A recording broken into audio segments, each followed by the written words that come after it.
Bonjour mes stagiaires, bonjour mes étudiants, bonjour les élèves. On va voir dans ce vidéo un autre type de facteurs qui influencent le comportement d'achat. Ces facteurs sont des facteurs personnels. Vous savez que le comportement d'achat d'un consommateur subit l'influence de nombreux facteurs culturels, sociaux, personnels et psychologiques. Nous allons examiner dans ce vidéo, comme déjà déclaré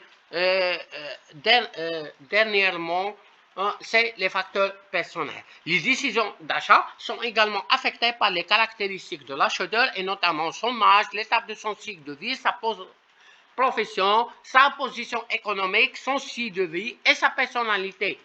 Premièrement, l'âge et le cycle de vie. Les produits et les services achetés par une personne évoluent tout au long de sa vie. L'individu modifie son alimentation, ses vêtements, ses meubles et ses loisirs. Le concept de cycle de vie joue aussi un rôle dans les évolutions des décisions d'achat en matière de désir, d'attitude et de valeur. Deuxième facteur, c'est les professions et la position économique. Le métier exercé par une personne donne naissance à de nombreux achats. Un ouvrier de bâtiment, par exemple, a besoin de vêtements, de chaussures, de travail et peut être une gamelle pour déjeuner sur le chantier. Son directeur achète des vêtements de luxueux et voyage en avion.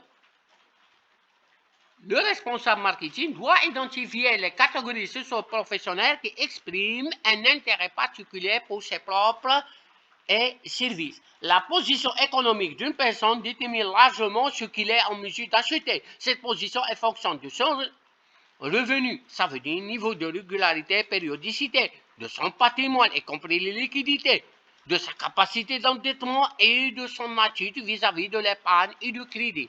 Troisième facteur, c'est le style de vie. Un autre facteur affectant le comportement d'achat est le style de vie qu'une personne a décidé d'adopter. Celui-ci est défini comme un système de repérage d'un individu à partir de ses activités, ses centres d'intérêt et ses opinions. Quatrième facteur, c'est la personnalité et le concept de soi. Tout individu a une personnalité qui exprime à travers son comportement d'achat. Ceci s'exprime en général sous forme de traits. Ça veut dire confiance en soi, l'autonomie, sociabilité, adaptabilité, introversion, impulsivité, créativité. La personnalité est une variable utile pour analyser la décision d'un individu pour autant qu'on puisse la mesurer et la relier aux produits et aux marques. Une notion voisine de la personnalité est le concept de soi qui décrit la façon dont un individu se considère et pense que les autres le voient. Merci de votre attention. N'hésitez pas de poser les questions. N'hésitez pas d'abonner pour recevoir d'autres vidéos. Merci une deuxième fois pour